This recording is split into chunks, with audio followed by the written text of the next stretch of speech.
다 같이 기도드리겠습니다.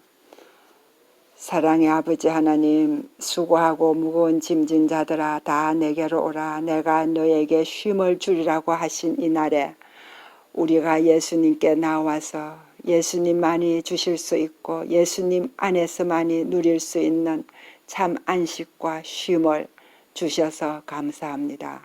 사랑하는 아버지, 또 이번 주일은 특별히 우리가 주님께서 약속하신 성령의 충만을 받기 위해서 기도하며 또 말씀을 상고하는 주일이오니 목마른 자들아 다 내게로 오라. 내가 생수의 강이 흘러 넘치게 주시리라고 약속하신 대로 먼저 우리가 성령의 결핍을 깨닫고 먼저 우리가 얼마나 성령이 필요한지를 갈급하는 마음으로 겸손하게 주님 앞에 구할 수 있는 우리 모든 성도들이 될 수 있도록 축복하여 주시옵소서.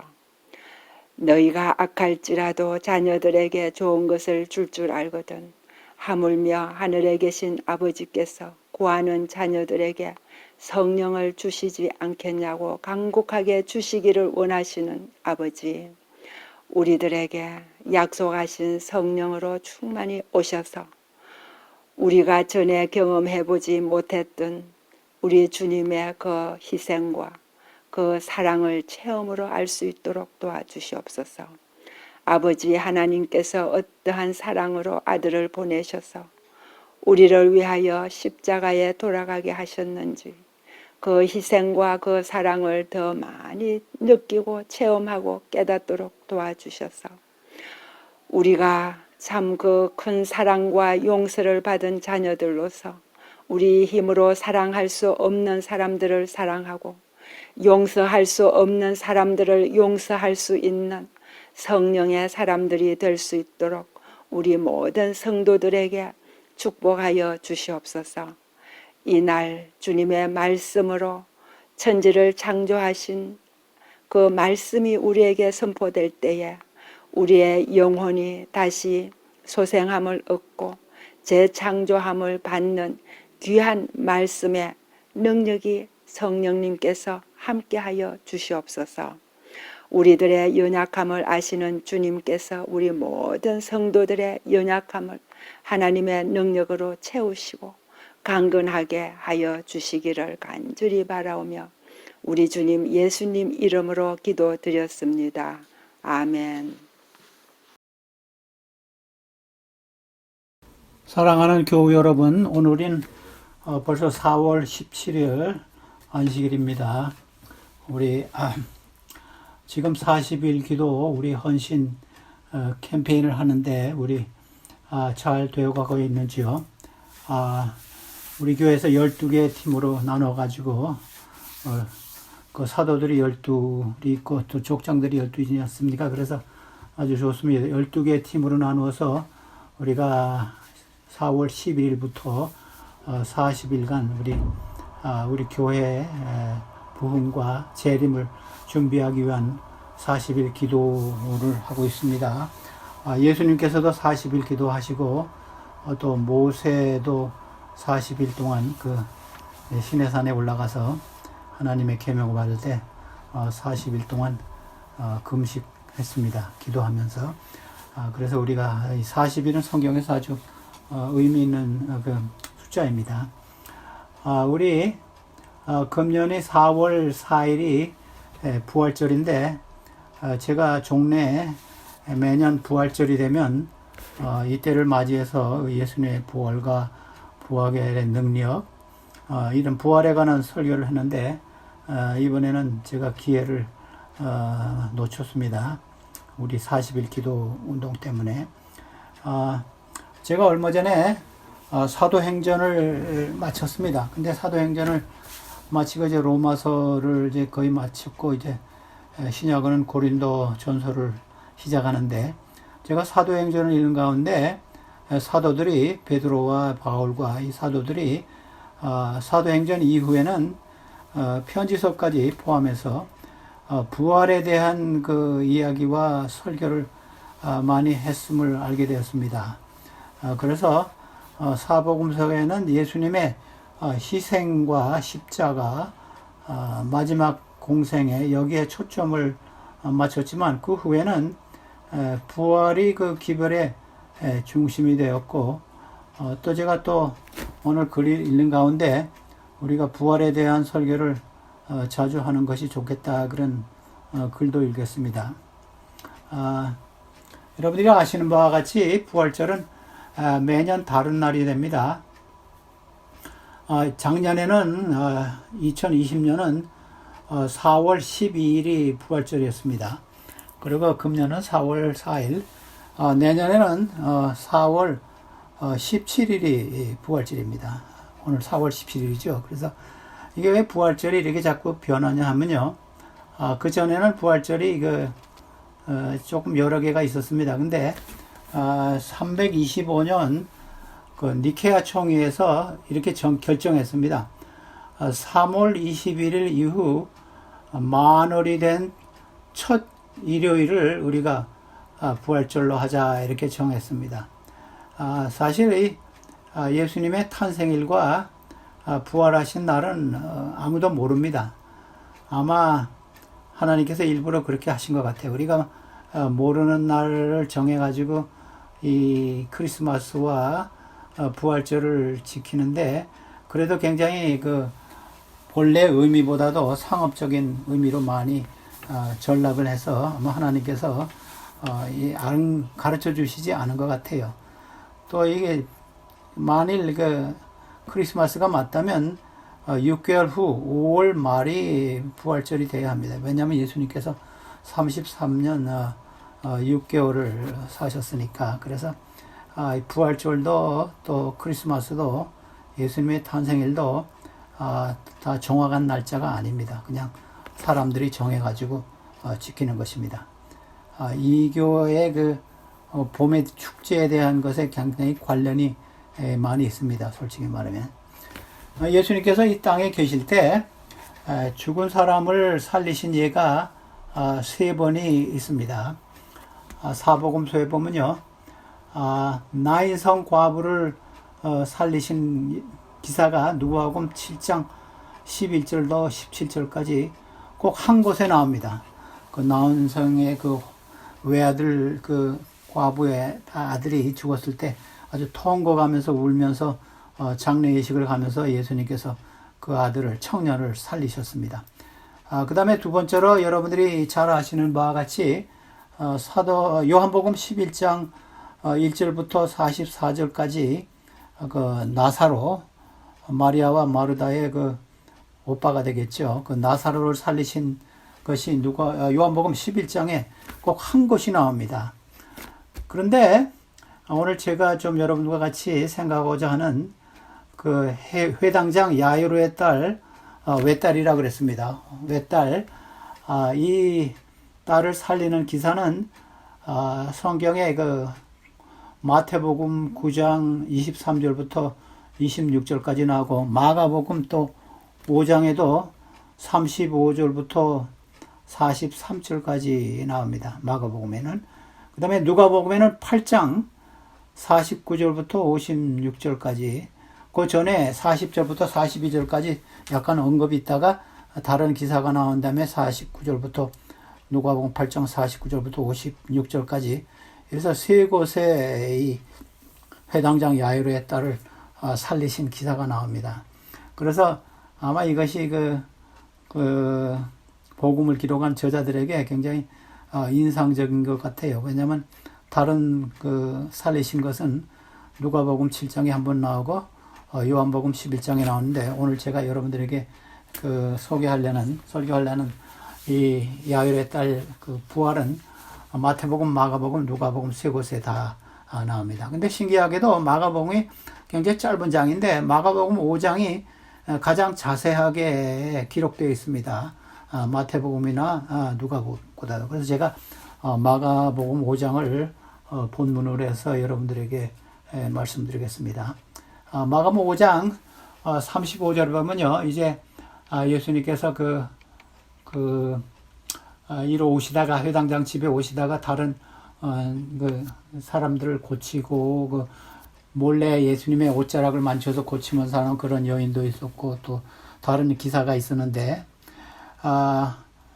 이제 35절에 이렇게 시작합니다. 아직 예수께서 말씀하실 때에 회당장의 집에서 사람들이 와서 회당장에게 이르되 당신의 딸이 죽었나이다. 어찌하여 선생을 대 괴롭게 하나이까 그랬습니다. 그래서 예수님께서 이제 걸어가시면서 말씀도 하시고 이제 이 회당장 집으로 갈 때 회당장에서 아마 하인이겠죠. 하인이 와서 딸이 이미 죽었습니다. 이제 예수님 오시지 않아도 되겠습니다. 그랬어요. 그래서 아마 이 하인도 아마 예수님의 능력을 좀 의심한 것 같아요. 그래서 이제 예수님 오시지 않아도 되겠습니다. 죽었는데 뭐 어떻게 하시겠습니까? 이런 의미죠. 근데 사람들이요, 참 영원히 살기를 원합니다. 여러분들이 노이 많은 할머니, 할아버지들이 이제는 나는 많이 살았으니 이제는 죽어도 좋겠다 하는 그런 말씀들을 하는 것을 여러분들이 들으셨죠. 저도 여러 번 들었는데 사실 그것도 거짓말입니다. 또 여러분들이 몇 가지 거짓말이 있죠. 노처녀가 뭐 시집 안 가겠다는 것도 거짓말이고 장사꾼들이 미치면서 팔겠다 그런 것도 사실 사실이 아닙니다. 또 며느리가 시어머니나 시아버지가 와서 계시다가 갈 때 더 계시지요 하면 그것도 뭐 그렇게 참말 같지는 않습니다. 근데 그 사람들 마음속에요. 전도서 3장 11절에 보면요. 솔로몬이 기록한 전도서인데 하나님이 모든 것을 지으시되 때를 따라 아름답게 하셨고 전도서 3장 11절입니다.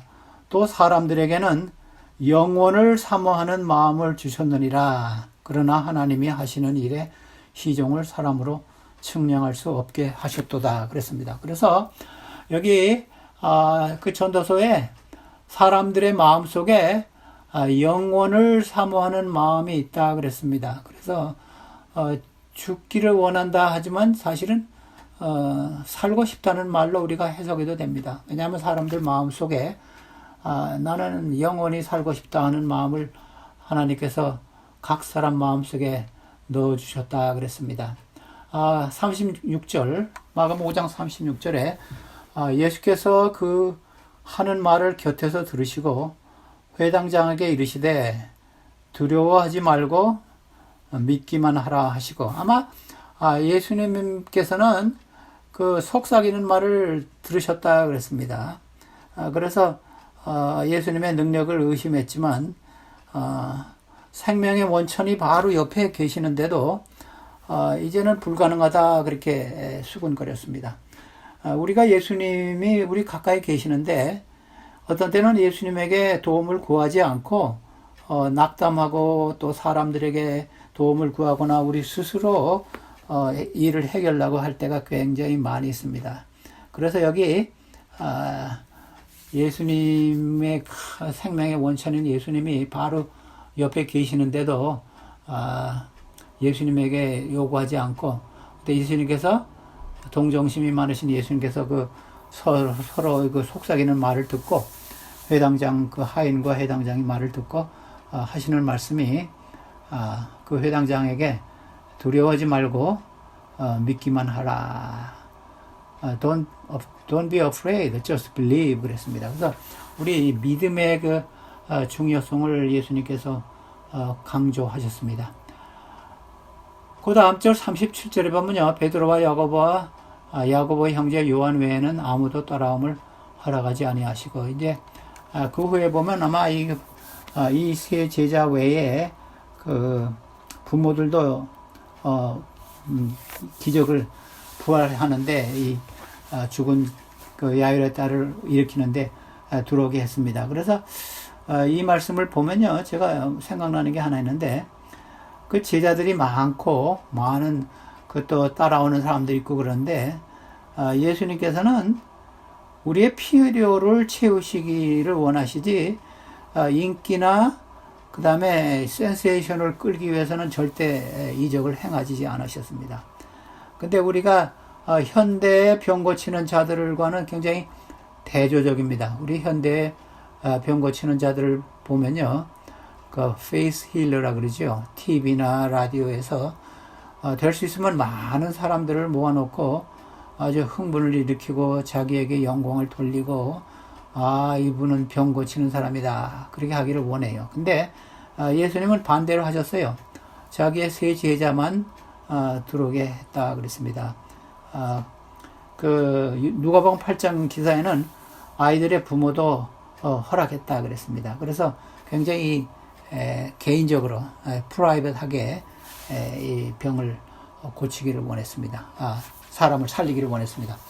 근데 이것을 본 베드로가 사도행전 9장에 보면요, 베드로도 저 도르가라 그러죠, 다비다라 그러기도 하고 그 집사님을 일으켰는데 사도행전 9장 40절이죠. 제가 베드로가 사람을 다 내보내고 무릎을 꿇고 기도하여 돌이켜 시체를 향하여 이르되 다비다야 일어나라 하니 그가 눈을 떠 베드로를 보고 일어나 앉는지라. 그래서 이 다비다가 이 여자인데 도르가라는 이름도 있고 이분이 죽었는데 베드로가 가서 그 다비다를 살릴 때 여기도 똑같이 했어요. 무릎을 꿇고 다른 사람을 다 내보냈다 그랬어요. 자기 인기를 끌려는 것이 아닙니다. 예수님께서 하신 것을 이 베드로가 배운 것 같아요. 그래서 베드로도 예수님과 같이 모본을 따라서 다 내보내고 무릎을 꿇고 기도해서 이 도르가를 살렸습니다. 그 다음 절 두 절 보십시다. 38절 39절 회당장의 집에 함께 가사 떠드는 것과 사람들이 울며 심히 통곡함을 보시고 들어가서 그들에게 이르시되 너희가 어찌하여 떠들며 우느냐 이 아이가 죽은 것이 아니라 잔다 그랬습니다. 그래서 예수님께서는 이 아이가 이 소녀가 죽지 않고 지금 잠들고 있는 상태라 그랬습니다. 근데 성경에서요, 우리 죽음을 자는 것, 수면으로 많이 표현했습니다. 대부분. 여기도 그렇고, 우리 마가복음 9장에도 같은 기사라 그랬죠?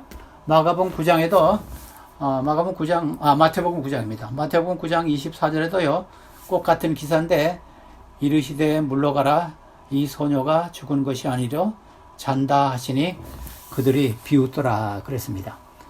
그래서 이 누가복음 8장에도 그랬어요. 8장 52절 53절에도 꼭 같은 기사인데 여기서도 예수님께서 이 소녀가 잔다 하니까 사람들이 비웃었다 그랬습니다. 참 이 성경의 가르침을 우리가 좀 잘 알아야 합니다. 성경에서 죽음을 어떻게 묘사했는가 하면요, 예수님도 친히 이렇게 얘기했죠. 근데 나사로를 살리실 때도 예수님께서 이렇게 말씀하셨어요. 나사로를 이제 죽었다 하니까 들으신 후에 요한복음 11장의 나사로의 기사에 보면요, 요한복음 11장 11절에 이 말씀을 하신 후에 또 이르시되 우리 친구 나사로가 잠들었도다. 그러나 내가 깨우러 가노라. 그래서 참 우리가 제가 이 말씀을 드리면 어떤 사람에게는 좀 처음 듣는 말씀도 되겠고 또 어떤 사람에는 충격적이 되겠고 어떤 사람은 또 아는 분도 있겠지만 좀 생각할 만한 문제입니다. 성경의 가르침이 어떠한가, 죽음에 대해서 성경 신약과 구약에서 죽음을 잠으로 수면으로 언급한 것이 100여 곳 이상이나 됩니다. 수면이나 휴식으로 굉장히 많아요. 우리 다윗 왕 아시죠? 다윗 왕이 죽었을 때 열왕기상에 보면요, 열왕기상하 역대상에 보면요, 좋은 왕이나 나쁜 왕이나 다 죽으면 열조와 함께 잠잔다 뭐 이렇게 표현을 많이 했어요.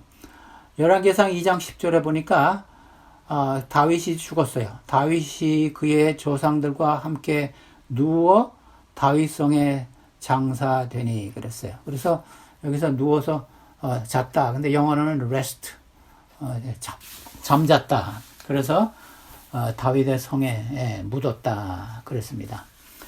그래서 이 악한 왕들도 다 그렇게 잠자고 쉰다. 또 무덤에 갔다. 뭐 이렇게 표현을 했습니다. 신약에 와서도요. 제가 꼭 같은 사건, 다윗에 대한 사건을 여러분들에게 말씀드리는데 여러분들이 사도행전 2장에 보면요. 베드로의 오순절 설교가 있습니다. 오순절 설교를 하시면서 예수님의 부활을 베드로가 아주 강력하게 아주 설교를 했습니다. 사도행전 2장에 보면요. 근데 다윗과 메시아이신 예수님을 비교해서 얘기했어요. 여기서 굉장히 재미있는 사실은요. 예수님은 무덤에 가셨다가 부활하셨다 하면서 대조적으로 다윗 왕은 39절에 보면요. 죽어서 무덤에 갔다. 그 다음에 30절을 보면요. 39절, 34절 두 절 비교해보면요. 그의 무덤이 저기 있다. 그리고 하늘에 올라가지 않았다. 그러나 예수님 메시아는 부활하셨다. 이렇게 설명했어요.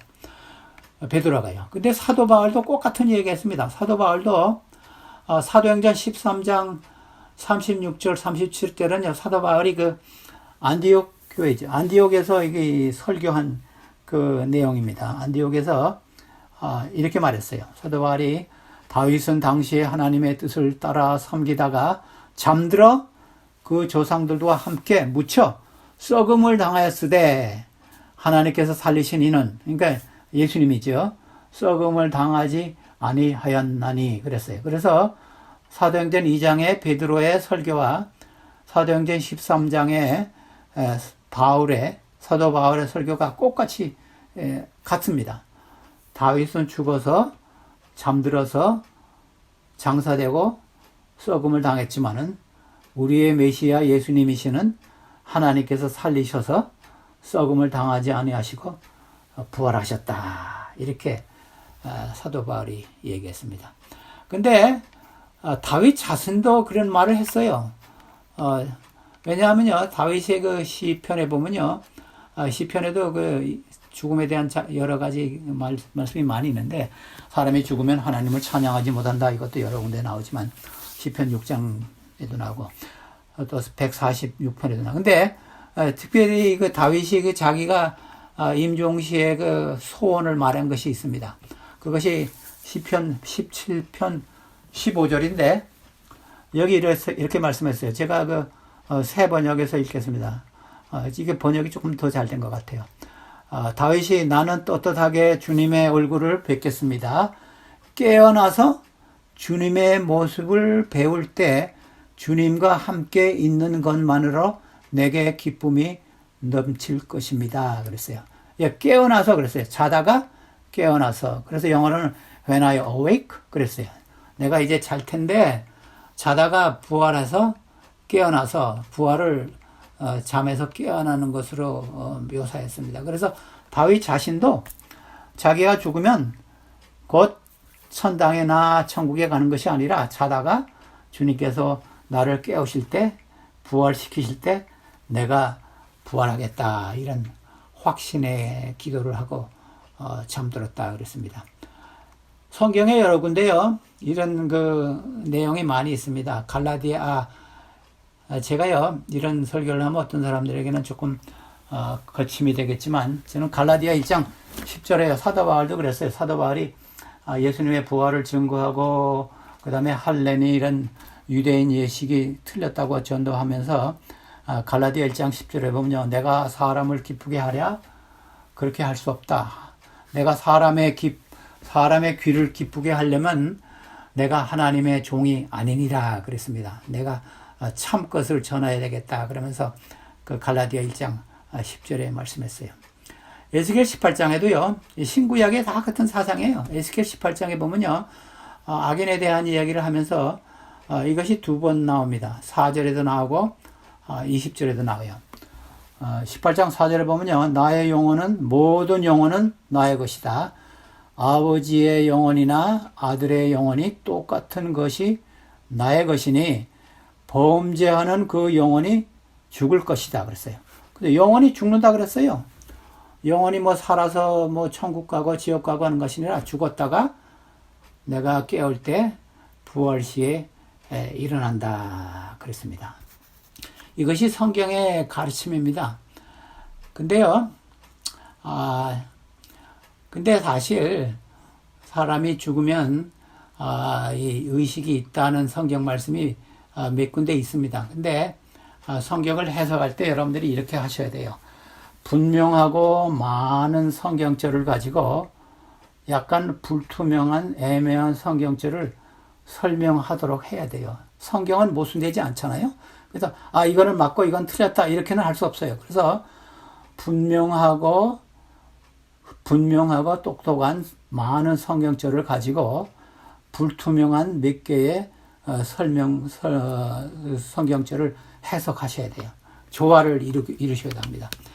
그래서 이 마가복음 5장 40절에 보면요, 예수님께서 이 소녀가 잔다 하니까 그들이 비웃더라 그랬어요. 예수께서 그들을 다 내버리신 후에 아이의 부모와 또 자기와 함께 한 세제자지요 자들을 데리고 아이가 있는 곳으로 가사 그랬습니다. 그래서 요새도 그래요. 요새도 제가 우리 사람이 죽으면 자다가 예수님께서 오실 때 우리가 부활해서 간다. 또 악인들이 영원한 지옥불에 타는 것은 성서적이 아니다. 그런 말 하면 좀 비웃는 사람도 있습니다. 여기 그 당시도 예수님께서 잔다 하니까 비웃었다 그랬어요. 근데 사실 영원히 자지 않고 천당에 가고 지옥에 간다는 사상이 있는 그 제일 많이 인용하는 것이요, 누가복음 16장에 나오는 그 부자와 거지 나사로의 비유인데요. 이것이 참 비유를 가지고 우리가 교리를 꺼낼 수가 없습니다. 왜냐하면 비유에는요, 맷돌을 가다가 천국에 갔죠. 그럼 우리가 다 맷돌을 가야 되잖아요. 또 열처녀의 비유가 있잖아요. 그럼 이거는 일부 다처다. 뭐 이렇게 비유를 가지고요, 그 비유를 주신 목적을 설명해야지 비유 자세한 걸 가지고 그냥 교리를 만들 수가 없습니다. 누가복음 16장 19절부터 31절로 나오는 부자와 거지 나사로의 비유는요, 그 당시 많은 사람들이, 부자는 하나님의 축복을 받아서, 지금도 그렇죠, 하나님의 축복을 받아서 하늘나라에 가고 거지는 지옥에 간다, 이런 사상이 있었기 때문에 예수님께서 반대로 이 비유를 이용하셨어요. 그런데 만일 이 부자와 거지 나사로의 비유를 가지고 천국에 가고 지옥에 간다 하면요, 문제가 많이 있습니다. 왜냐하면 이것은 비유이고, 또 우리가 다 아브라함의 품으로 갑니까? 우리가 아브라함의 품에 안 가요. 아브라함 품이 얼마나 넓어서. 그 다음에 멸망당하는 자와 구원받는 자의 지적 사회가 서로 형제인데 대화를 나눈 것으로 됐어요. 그런 천국이 좋겠습니까? 만약 여러분들의 가족 중에 한두가 지옥에 가서 여러분들이 대화하면 그게 천국이겠습니까? 또 거기 보면요, 누가복음 16장에 보면요, 손가락에 물방울로 나를 시원하게 하셔서, 지옥불이 얼마나 뜨거운지 찬지 모르겠지만 물 한 몇 방울 가지고 시원하게 할 수 있습니까? 그래서 이것은 부자들에게 대한 경고로 주신 비유입니다. 하나님의 말씀 속에서 구원을 받지 못하면 살아남은 사람들이 가서 전도해도 그 사람들은 회개하지 않을 것이다 그랬어요. 근데 최근에요, 제가 인터넷에서요, 이것을 해석한 몇 사람들의 글을 봤는데, 한 분은 장로교회 목사님이 이것은 비유이지 이것을 가지고 영원 그 불멸설을 주장할 수 없다, 그렇게 길게 설교를 하셨더라고요. 한국에 계신 장로교회 목사님인데, 그 다음에 또 천주교회 그 황식찬 신부란 분도 이것은 부자에 대한 경고이지 이것을 가지고 뭐 지옥과 천국을 이렇게 해석할 수 없다, 그렇게 그 신부님도 이야기했어요. 그래서 우리가 참 최근에 통계를 보면요, 미국의 장로교회 목사님들 중에 반 이상이 영원한 지옥불과 영원 불멸설을 믿지 않는다고 이렇게 통계가 나왔습니다. 특별히 1980년도에 그 에드워드 포치라는 신학자가 이것을 굉장히 한 800페이지나 되는 책을 가지고 책을 냈습니다. 그래서 굉장히 센세이션을 일으켰는데, 그 책이 나온 이후에 많은 사람들이, 심지어 어느 교단에서는 전체가 우리는 이것을 영원한 지옥불과 영을 불면서를 묵지 않겠다 이렇게 발표를 한 것도 제가 보았습니다. 그래서 이제 그 다음 절을 보십시다. 마가복음 5장 41절. 여기 제가 이 그림을 좀 여러분들에게 예수님께서 이 그림을 보시면 이 아이의 손을 잡고 그 아이의 손을 잡고 이르시되 달리다 쿰 하시니 번역하면 내가 내게 말하노니 소녀야 일어나라 하심이라. 근데 이것이요 아람 말인데 베드로 이거 마가복음 베드로가 마가를 통해서 썼다고 생각하는데 예수님이 하신 말 그대로 그 당시는 아람어를 쓰면서 그런 그 헬라말을 썼습니다. 그래서 이게 신약이 헬라말로 되어 있지만 이거는 아람어예요. 그래서 달리다 쿰입니다. 여러분들이 오늘 제목을 잘 보시면 알겠지만은 달리다 하고 쿰하고 이게 갈라져 있습니다. 쿰은 일어나라 그런 뜻입니다. 아람어로. 달리다는 이쁜 소녀야 이렇게도 할 수 있고 원래 또 의미는 어린 양이란 의미도 있습니다. 그래서 예수님께서 굉장히 부드러운 단어를 씁니다. 어린 양 같은 어린 소녀야 일어나라 하면서 이제 죽은 이 소녀를 살리셨습니다. 근데 제가 예수님께서 살리신 세 가지 기적이 죽은 자를 살리신 세 가지 기적이 있다 그랬잖아요. 누가복음 7장에는 과부 나인성 과부를 살리셨어요. 근데 누가복음 7장에도요 예수님께서 청년아 그랬어요. 청년아 내가 내게 말하노니 누가복음 7장 14절입니다. 가까이 가서 그 관에 손을 대시니 맨 자들이 서는지라 예수께서 이르시되 청년아 내가 내게 말하노니 일어나라 그랬어요. 그 다음에요 나사로를 살리실 때도요 똑같이 하셨더라고요. 요한복음 11장입니다. 요한복음 11장 43절에 보면요 이 말씀을 하시고 큰 소리로 나사로야 나오너라 하시니 나사로가 살아났습니다. 제가 왜 이 말씀을 하냐면요 예수님께서 이 세 죽은 자를 살리신 기사를 보면요 꼭 그 이름을 부르시면서 살리셨습니다. 다시 말하면 예수님께서 죽은 자야 일어나라 하면요 예수님의 말씀의 능력이 너무 크기 때문에 죽은 사람들이 그때 다 일어났을 거예요. 근데 예수님께서 어린 소녀 너 일어나라. 그 다음에 누가복음 7장에는 그 청년 나인성의 과부의 외아들 청년 너만 일어나라. 그 다음에 요한복음 11장에는 나사로 너만 일어나라 그랬습니다. 예수님의 말씀의 능력도 있지만 또 한 가지는 우리가 나중에 부활할 때 예수님께서 아마 우리 한 사람 한 사람 이름을 부르면서 부활하시지 않을까 부활하지 않을까 저는 그런 생각을 했습니다. 왜냐하면 예수님께서 친히 한 사람 한 사람 이름을 부르면서 너 한 사람이 일어나라 그렇게 말씀하셨어요. 예수님의 사랑도 나타나고 예수님의 능력도 나타납니다. 그때 우리가 부활할 때는요 데살로니가전서 4장에 보면요 이렇게 데살로니가전서 4장 그 마지막 부분은요 이 부활과 재림의 장인데 4장 16절입니다. 주께서 호령과 천사장의 소리와 하나님의 나팔 소리로 친히 하늘로부터 강림하시리니 그리스도 안에서 죽은 자들이 먼저 일어나고 그 다음 절에 보면 우리도 살아남은 자들도 그들과 같이 합세해서 하늘로 가겠다 그랬습니다. 그래서 4장 그 전절에 보면요 자는 자들이 먼저 일어난다. 근데 특별히 주 안에서 그리스도 안에서 죽은 자들이 일어난다. 이것이 첫째 부활입니다. 부활에는 두 가지가 있습니다. 첫째 부활과 둘째 부활인데 의인들의 부활은 첫째 부활입니다. 제가 그 후에 좀 이제 설명을 더 드리겠습니다.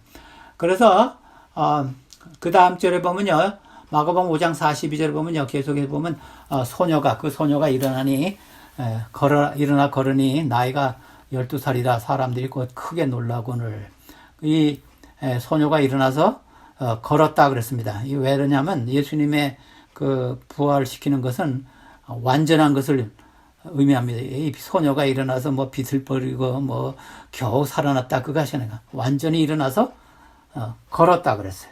그러니까 walk around 했다 그랬습니다.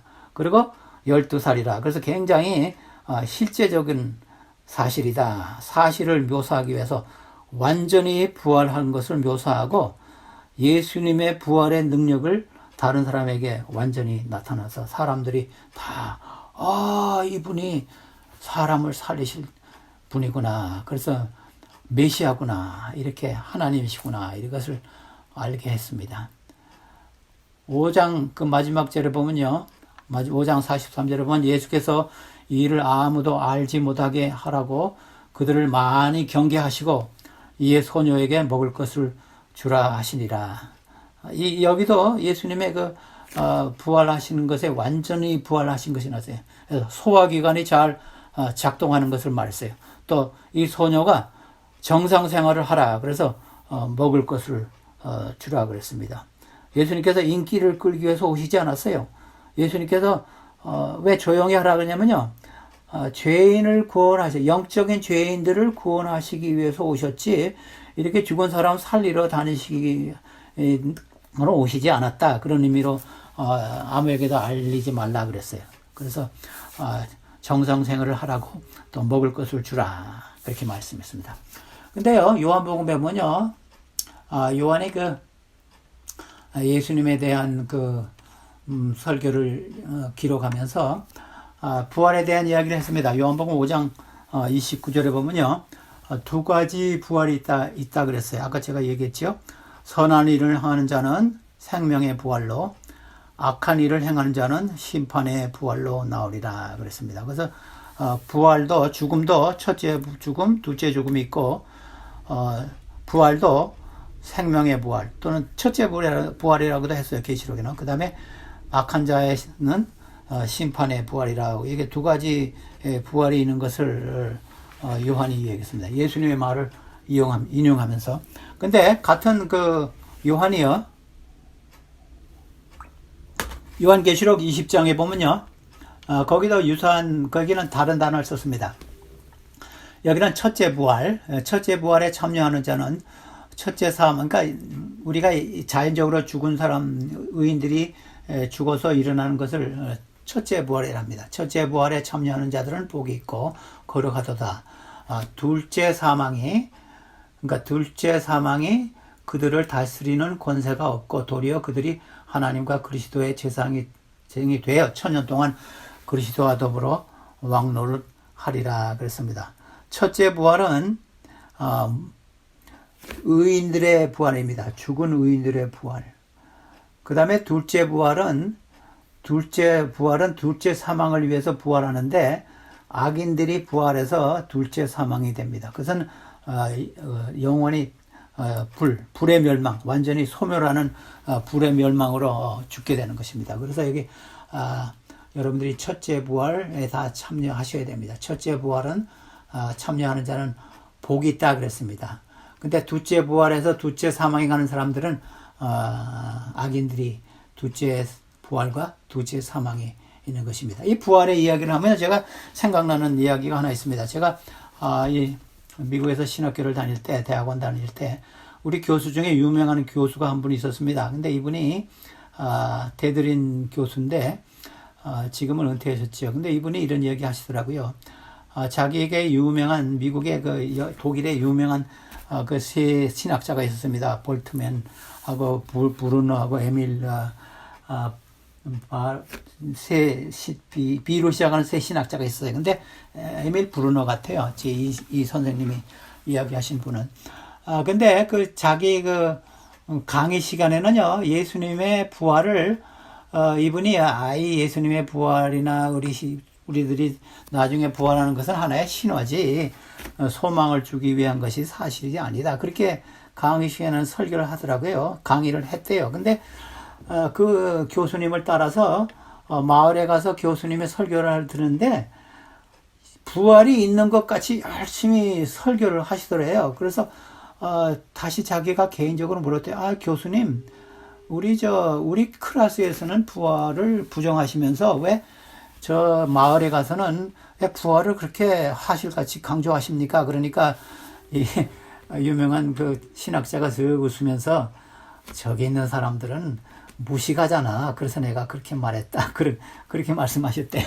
그래서 참, 제가 그 이야기를 듣고 참 슬픈 현상이다. 하나님의 말씀을 그렇게 이중적으로 전파할까. 그랬어요. 그래서 참, 우리가 그러면 안 되겠죠. 우리의 부활을 확실하게 믿고, 우리도, 의인들이 첫째 부활에 우리가 다 참여하도록 하셔야 됩니다. 근데, 어떤 분들은 이래요. 이 부활 사상이 신약에는 많지만 구약에는 없다 그런 분들도 제가 들었어요. 근데 사실 그렇지도 않아요. 구약에도 부활에 대한 사상이 많이 있습니다. 아까 제가 시편 17편 15절에 다윗의 그 부활에 대한 소망도 여러분들에게 소개했지만 욥기도 그랬어요. 욥기도 19장에도 25절, 26절, 27절 보면요.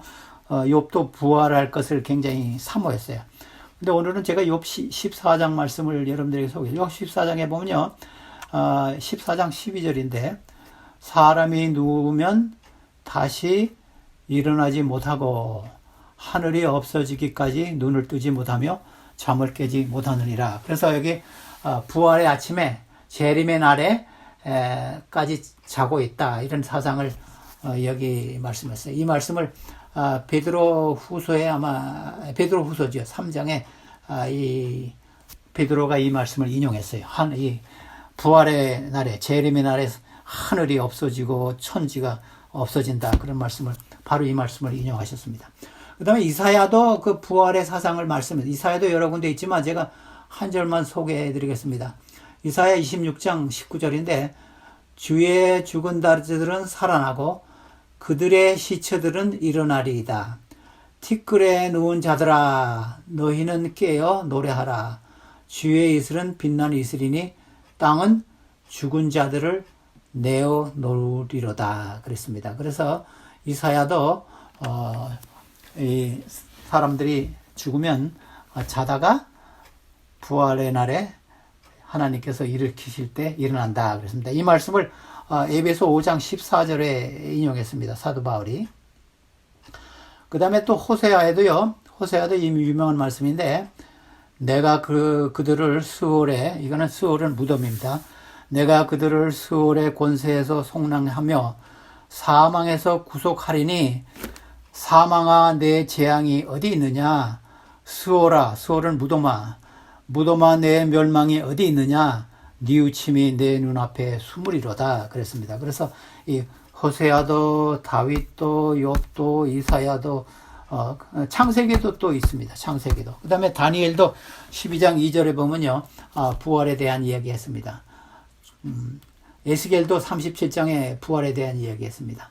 그래서 이 구약에도요. 부활에 대한 사상이 아주 편만하게 나와 있습니다. 신약과 꼭 같은 사상이 있습니다. 우리 로마서 6장에 보면요. 예수님께서 자신의 침례와 그 일어나심을 죽으심과 장사하심과 부활로 설명하시면서 이런 말씀했어요.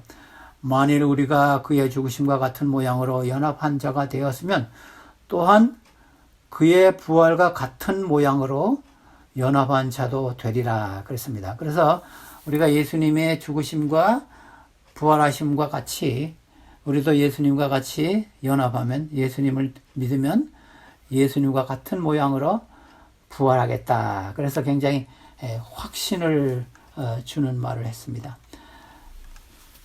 우리 예수님께서 살리신 나사로와 야이로의 딸 나인성의 그 외아들 과부 외아들 다 그 후에 얼마 살다가 죽었습니다. 첫째 사망을 당했죠. 근데 성경에요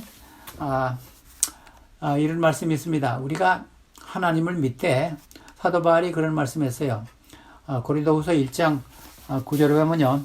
우리는 이미 죽음을 선고받은 몸이라고 느꼈습니다. 제가 새 번역에서 읽습니다.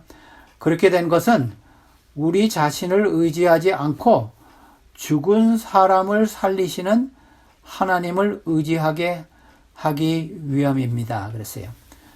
우리가 하나님을 믿는 것은요, 죽은 사람을 살리시는 하나님을 의지해야 된다는 겁니다. 그래서 부활시키는 하나님을 우리가 믿습니다. 그래서 믿는다는 말을 여기서는 rely